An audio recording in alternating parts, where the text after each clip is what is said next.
So we've got also more problems for Boeing's already delayed 787 Dreamliner. Boeing saying it stopped work on two sections of the plane more than a month ago after tiny wrinkles were discovered in the fuselage. A spokeswoman says a solution has now been designed, but the 787 was almost 2 years behind schedule before the latest delay. Well, some previous setbacks, part shortages, defects, a redesign, a strike, and problems managing a new supplier-based production process. Still, the Dreamliner 787 is in demand. It's Boeing's most successful sales campaign with 850 planes on order.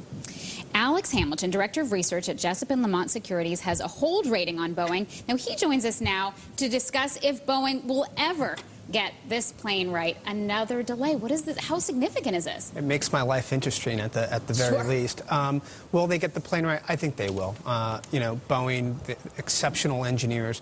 I think what everybody's forgetting here is what an engineering feat this is, or what a game changer that this actually is.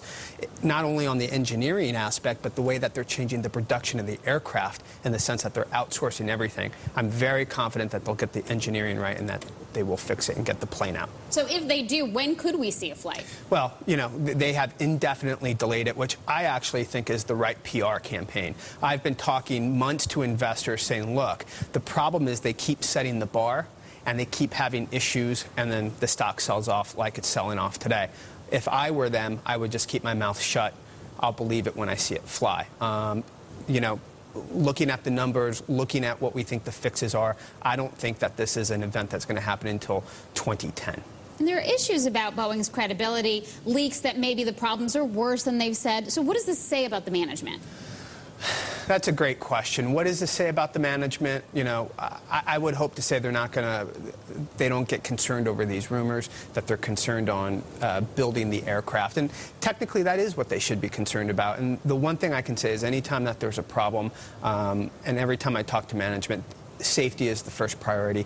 They're going to get this plane out and it's going to fly properly. So, you know what? They're not going to push this through just to push it through. And I hope that is the case. They're going to push it through when it works and when it flies properly. But will they get it through? I think they will. Well, the stock's been selling off. How much more can investors take?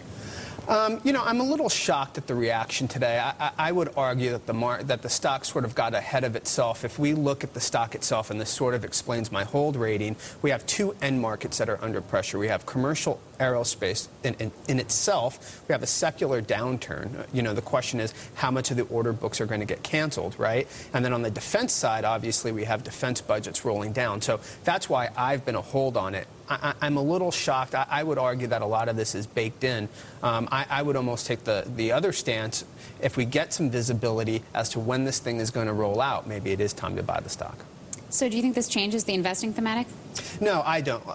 You know, at Jessup and Lamont, my thematic has been, look, once again, we have a secular downturn on the commercial aerospace side. We have all of these issues with the 787. Why am I going to invest and take a chance on when these production problems are going to work themselves out? So avoid the OE manufacturers, if you will, and I've been concentrating on the aftermarket suppliers, the people that are going to maintain the aircraft. And I think when the aerospace cycle comes back, the first thing that's going to come back is not going to be capacity or aircraft. It's going to be airline traffic, and any of the people that supply the parts or the maintenance are going to benefit. So that's sort of where I've been gearing investors. Okay, well, we're learning from Boeing. Do you think this could be a common thing for jets of the 21st century? I mean, we did have issues with the A380, but the A380 didn't have the extensive issues that they have. I mean, look, once again, this is an engineering feat on that sense, and the real game changer here is the fact that they're outsourcing virtually the entire aircraft. Most of the problems that I see, and I lose a little more confidence in, are these outsourcing issues. The fact that they're having an issue in Italy. You know, we saw them, one of the outsourcing companies that they had a couple of months ago, they bought the company and brought them in-house. So I think that's where more of the blame is on Boeing. I think that's where more of the pressure is on Boeing. In terms of the engineering, they'll figure it out, and that plane will work. So to answer your question, if aircraft is outsourced, then yes, this might be an issue, if not learned from it. Very interesting. Alex Hamilton from Jessup and Lamont Securities, thanks for explaining that to us.